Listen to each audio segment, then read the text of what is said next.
on Beginner Fitness Reddit, answering some awesome and hopefully informative fitness Q&A questions. So we'll go ahead and dive right in. This first one: 3 times a week per same muscle group overtraining. Is this overtraining? Basically training the same muscle groups every second day while on a cut with relatively slow progressive overload. Exercises do feel challenging, but I don't feel much soreness the next day.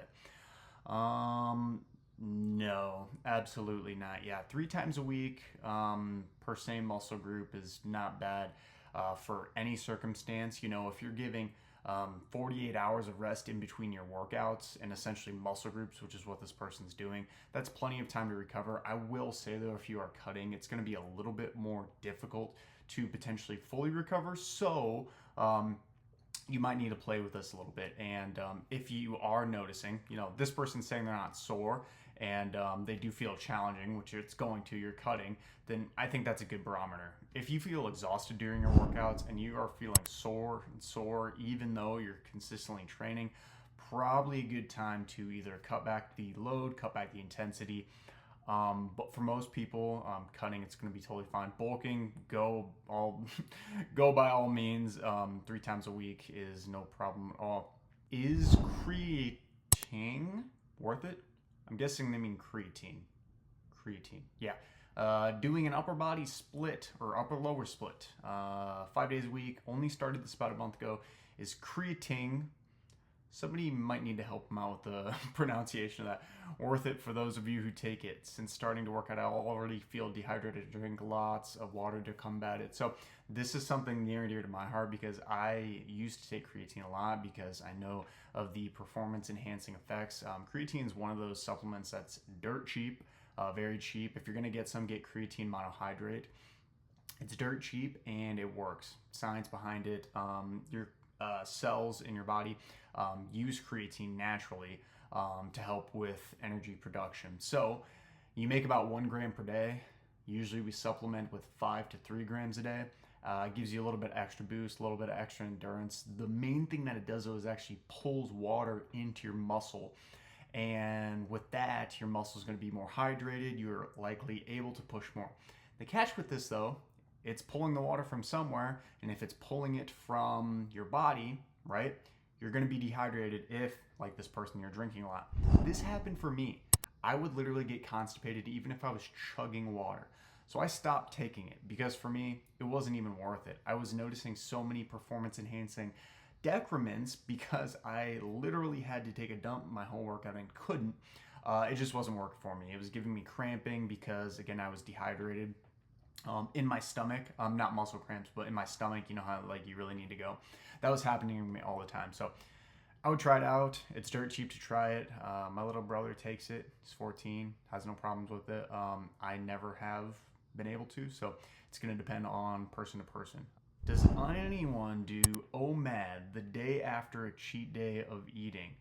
1 meal a day. So OMAD, if you're not familiar with it, is the 1 meal a day diet. I haven't done this for a long time. I used to mess around with alternate day fasting, and I did a 1 meal. I ate all my calories at noon and didn't eat again until the next day at noon. This person finds themselves doing it to get themselves back on track after a bad/cheat day of eating. So one of the first things I'm thinking here is probably not the best relationship with food. If you have a cheat day, clearly you're restricting yourself to some degree. Maybe you're restricting yourself so much in your diet that the cheat day you're just going balls to the wall and feel like you need to go all out. So that's something I would consider first. Maybe try not to go super strict in your diet and then maybe sprinkle in some cheat foods at the same time. And then for doing the OMAD the day after cheating, you're basically punishing yourself for cheating, and you cheated because you punished yourself in your diet. So at the end of the day, it's a lot of psychological harm going on here, and you might not realize it or look at it that way, but you're rewarding yourself and then punishing yourself and then rewarding yourself, and it's just this never-ending stream. So, you know, Although it doesn't always work for people where they can just fully, keep a little bit of dessert in their diet, or just like have a couple cookies every night. I totally do that myself, and I recommend if you can slip in some of those foods, by all means. Also, instead of a cheat day, consider a cheat meal. So maybe Saturday you're going to go out with your friends and have wings and beer or whatever. That's your cheat meal. The next day, do not worry about it. Do not worry about it. I would try to keep it in the same calories the best you can for that day. So try to maybe eat less on that day on the other ones. But if you're not cutting, this is a big thing here. If you're maintaining or even bulking, just really don't worry about it. And also, if you don't do it that often, if you literally cheat like once a month, once every 3 months, somebody's birthday, an event, a big sporting event like the Super Bowl, if that's all you do it, seriously, it's like it didn't even happen. One bad day of eating is not going to harm you, just like one good day of eating will not help you. Is 2 hours of strength training too much? This person feels fine, but maybe there will be long-term consequences. Ooh, is lifting 2 hours dangerous? Used to train for an hour, like average people. Yep, most people probably about 45 minutes. But one day the training exceeded 1 hour and 15 minutes, and these feelings of more energy were better. So it came to almost 2 hours. Thanks. Depends on, so many things, but we'll answer this in question. Do you feel completely wasted after your workout? No. Great. 2 hours is probably okay. Do you feel like you're still progressing in your workouts? Yes. Great. 2 hours of strength training is probably okay. Do you feel okay the next days after recovering? Like you do a 2 hour workout and your legs still aren't sore 3 days later? They're not? Great. 2 hours of training is probably okay for you. With that said though, if you're able to cut your training instead of doing 2 hours 3 days a week, I would much rather have somebody do 1 hour 5 days a week. That frequency is really, really key because you're going to be practicing the motor patterns every single day. So bicep curls, squats, etc. You're going to be literally practicing the movement. So you're going to be more neurologically efficient through your nervous system, which if you're more neurologically efficient, you're going to be able to load those things more appropriately. Also, because you're giving yourself a little bit of buffer, sometimes a little, you're not doing as much volume on one day, you're going to be able to hit the same muscle group consistently day after day after day. So instead of hitting, maybe legs one day for 2 hours, and then you have to wait an entire week to actually hit the muscle again and start muscle protein synthesis again, you're going to be doing it more often. I like doing it that way. But long story short, 2 hours of training is not too much. For most people, 1 hour, you're going to get benefit. But if you like doing it and you feel good, by all means, base it totally off your feel, how your lifts are going. Why is this person's quads huge but not the glutes? Probably because we are quad dominant in our squatting and we'll say deadlifting movements. Let's see what they have to say though. I've been going to the gym for 5 to 6 months now, which I know is not a lot, but I've seen a lot of improvements in my quads and the weight lift, but my glutes haven't changed. I used to only do a lot of squats and leg exercises, but now I also do hip thrusts. That said, squat should also grow my glute muscles, which it should. Squatting does grow your glute muscles. Should I gain more weight to add fat on them? Well, that's one way to do it. Yeah, you could bring a box of cookies, eat those in between sets. That'll get those glutes nice and juicy. Looks like I'm quite fit from the front. Yeah, so it depends the type of squat you're doing. So high bar back squat is going to work your quads a little bit more. Than if you did low bar. Low bar is going to work your posterior chain, your glutes, hamstrings, lower back. If you are not deadlifting, you should start doing hinging or deadlifting type movements like Romanian deadlifts, dumbbell deadlifts, regular conventional deadlifts, even trap bar deadlifts. Those are going to work your quads a little bit too, but deadlifting movements, single leg deadlifts, stiff leg deadlifts, all the deadlifts, any type of hinging movement like that is going to really, really load your glutes, and it will take a lot of the quad work away. I personally have seen and think this is the truth that, squats just in general do work your quads a lot more. Not literally, but the glutes are naturally stronger than the quads.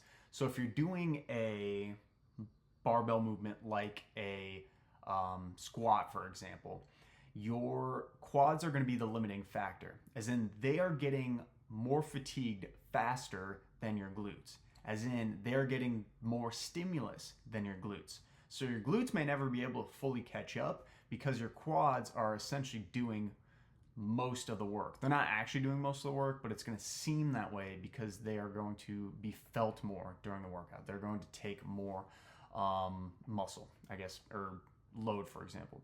So basically, I would switch up the exercises, but another key thing you can do here, in addition to adding deadlifts, is consciously focusing on your quads when you're going down. So when you're going down in your squat down, literally imagine your quads the entire time. Bring your awareness there. Quads, quads, quads, quads, quads. And then when you're coming up, squeeze your butt in your, oh, did I say quads? Squeeze your glutes. When you're going down, say glutes, glutes, glutes, glutes, glutes. Got a lot going on in my brain, sorry.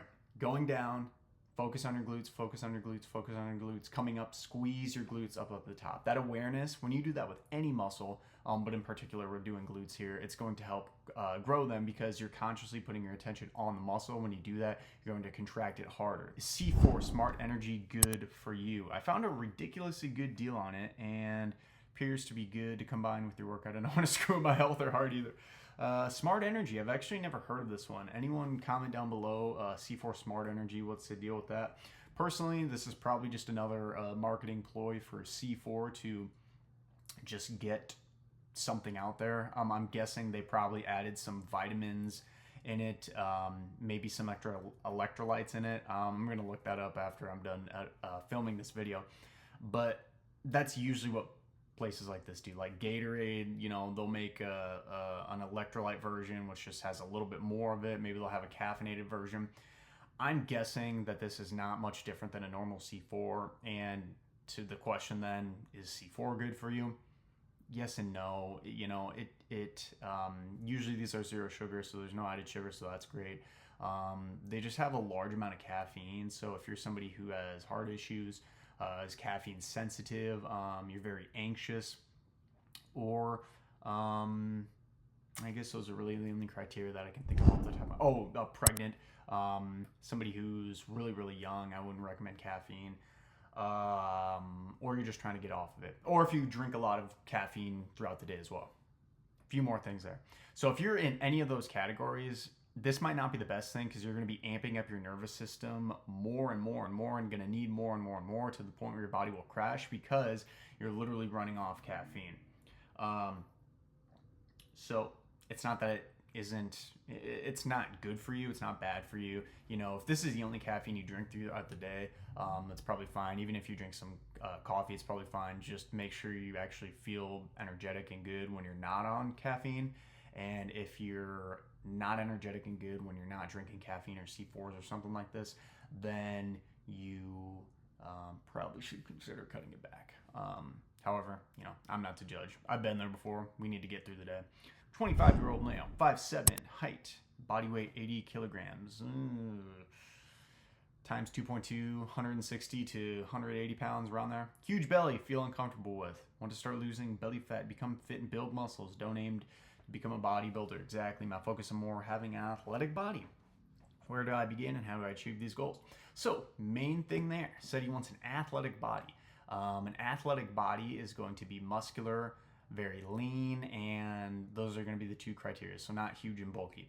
The good thing is lifting weights just in general is going to give you or get you closer to that athletic body. Even if you lift weights for a long amount of time, many years, most people will get an athletic body.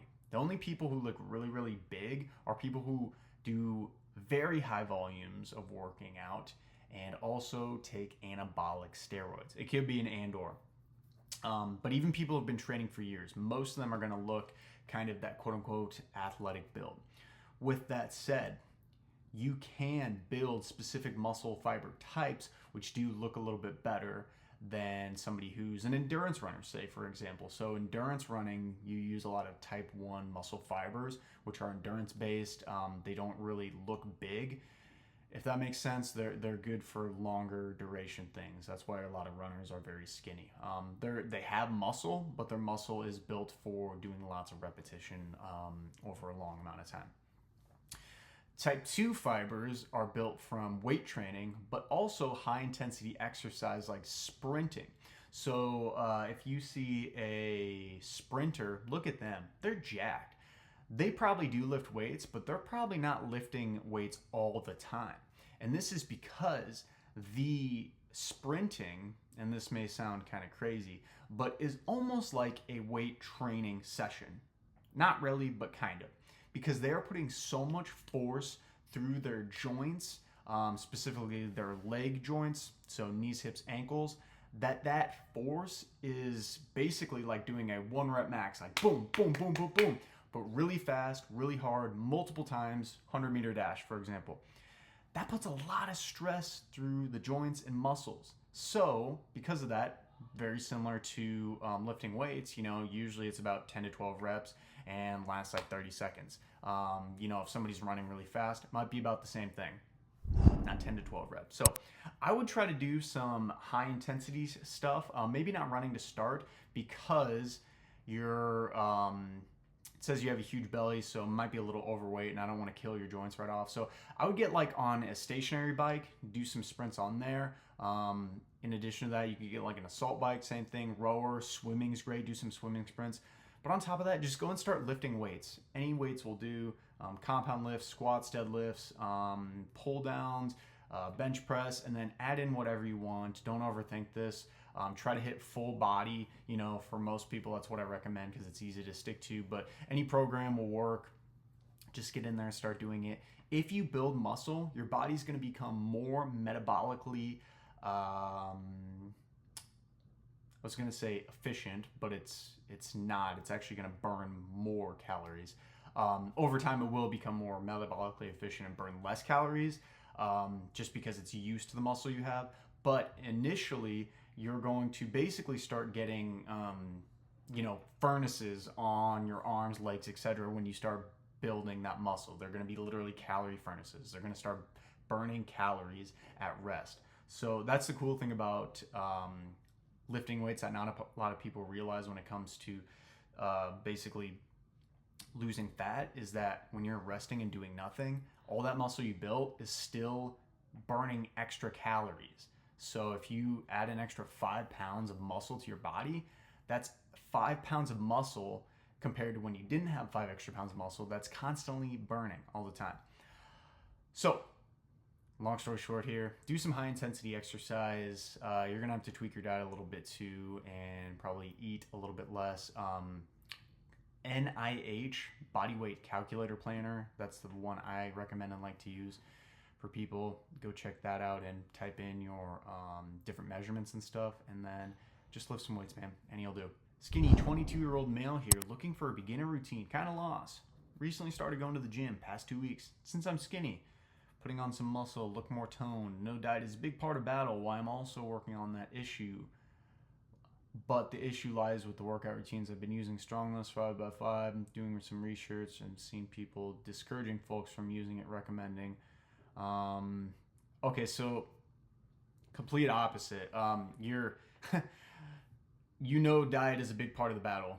I'd say that is the battle, because at the end of the day, if you're doing any resistance training program that's working every muscle at least 2 to 3 times a week, or doing movement patterns 2 to 3 times a week, you're going to gain muscle, period. It doesn't matter what the training program looks like.